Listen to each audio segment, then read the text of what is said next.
Olá! Hoje a gente vai mergulhar numa ideia bem poderosa, que talvez mude o jeito como a gente enxerga o mundo digital. Já parou para pensar se por trás dos nossos feeds, das recomendações que recebemos e até dos nossos próprios desejos, existe um tipo de código oculto? Um algoritmo do gozo que está quietinho ali, reescrevendo as regras do jogo tanto na economia quanto na política? Bora entender como isso funciona. A gente sempre ouviu falar daquela mão invisível do mercado, né? Aquela força que, lá na época do Adam Smith, parecia organizar tudo de forma mágica. Mas e se essa mão não for mais tão invisível assim? E se, na verdade, ela foi trocada por um algoritmo? Um código que não só organiza, mas que ativamente cria e direciona o que a gente deseja. A própria economia. É uma provocação e tanto, e é isso que a gente vai investigar agora. Para a gente entender esse quebra-cabeça, precisamos começar pela primeira grande peça, a mudança econômica. O sistema que a gente conhecia, todo baseado em conceitos como preço, mercado, ele está sendo superado por uma coisa completamente nova.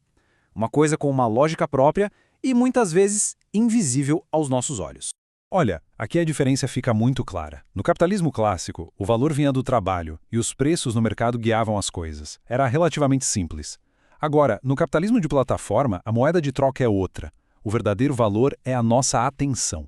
A coordenação não é mais feita pelo preço, mas pelos algoritmos de recomendação. E quem está no meio disso tudo não é mais o mercado, mas a própria plataforma. É uma virada de chave, assim, fundamental. Isso leva a gente para uma consequência bem radical. Antes, o preço era um símbolo, era um número claro que todo mundo entendia. Hoje, a gente vive sobre uma modulação subsimbólica. O que isso quer dizer? Quer dizer que as decisões não são mais guiadas por um sinal óbvio.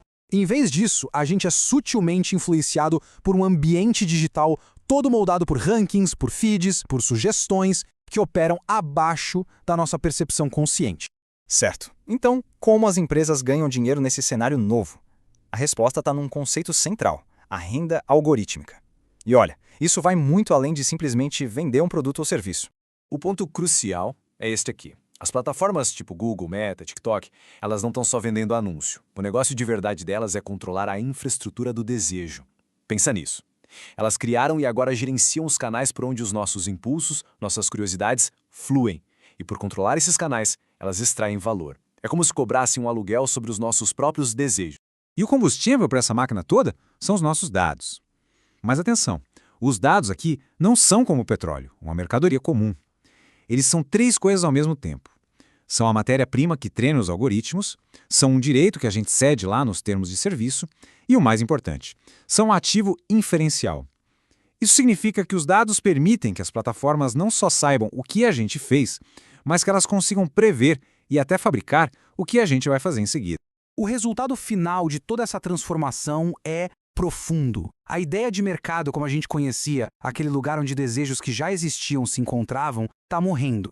No lugar dele, a gente tem um sistema que não só coordena desejos, mas que fabrica desejos. As preferências são inferidas e as escolhas são moduladas antes mesmo da gente se dar conta de que está decidindo alguma coisa. E claro, uma mudança tão radical na economia não ia ficar contida ali.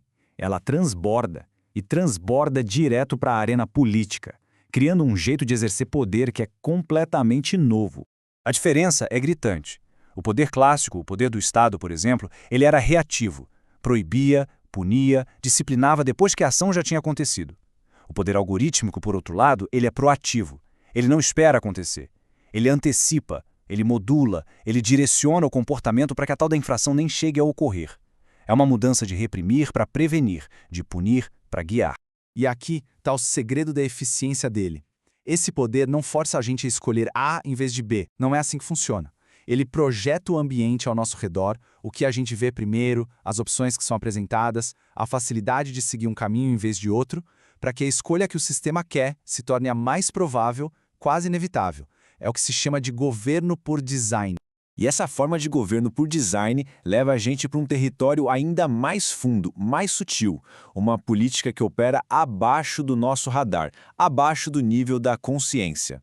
É muito importante não confundir isso com a propaganda tradicional, viu? A propaganda tentava persuadir com argumentos, com mensagens. Essa nova psicopolítica não precisa de argumento nenhum. Ela simplesmente reorganiza os estímulos à nossa volta. Decide o que a gente vai ver e o que não vai, e distribui afetos, fazendo a gente sentir raiva, alegria, apatia, sem nunca apresentar uma razão clara para isso.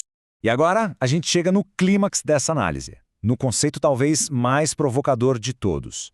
A soma desses novos poderes, econômico e político, cria uma coisa que alguns chamam de totalitarismo funcional. Essa imagem ajuda muito a entender a ideia. No centro, a gente tem uma nuvem que parece ser de pura liberdade digital, nossas redes, nossa criatividade online.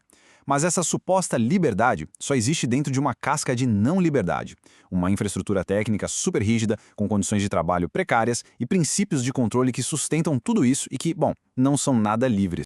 E como é que funciona esse totalitarismo na prática? Através de 4 mecanismos. Primeiro, ele suprime a contingência, o acaso. Sistemas preditivos eliminam o inesperado, tornando o futuro cada vez mais parecido com o passado. Segundo, ele antecipa a ação. Comportamentos indesejados são neutralizados antes de acontecer. Terceiro, ele invisibiliza as alternativas. Opções fora do sistema simplesmente não são mostradas para a gente. E por fim, ele dissolve a esfera pública. Ela se fragmenta em bolhas personalizadas, onde cada um vive na sua própria realidade algorítmica. Essa citação resume tudo de forma perfeita. Não é o totalitarismo que a gente conhece dos livros, com um ditador e violência na rua. É um sistema de controle distribuído que opera pela conveniência, pela funcionalidade, sem um rosto, sem uma voz de comando. Certo. Então, como a gente pode juntar todas essas peças? A economia da atenção, o poder proativo, o controle subsimbólico. Existe uma teoria, quase uma fórmula, que amarra tudo isso. E ela está aqui, o algoritmo recursivo do gozo. Vamos decifrar isso. Gozo, aqui, se refere àqueles padrões de prazer, de repetição, de engajamento que nos prendem. O algoritmo captura esses padrões e usa isso para modular o nosso ambiente, oferecendo mais do mesmo, num ciclo que se reforça sem parar. Nosso comportamento alimenta o sistema que, por sua vez, molda o nosso próximo comportamento. É um loop. E tudo isso nos deixa com uma pergunta final, que talvez seja a questão que define a nossa era. No mundo governado por um design invisível que otimiza os nossos caminhos e antecipa as nossas decisões, que espaço real sobra para a escolha genuína? Onde fica a liberdade do jeito que a gente conhecia? É algo para a gente refletir bastante.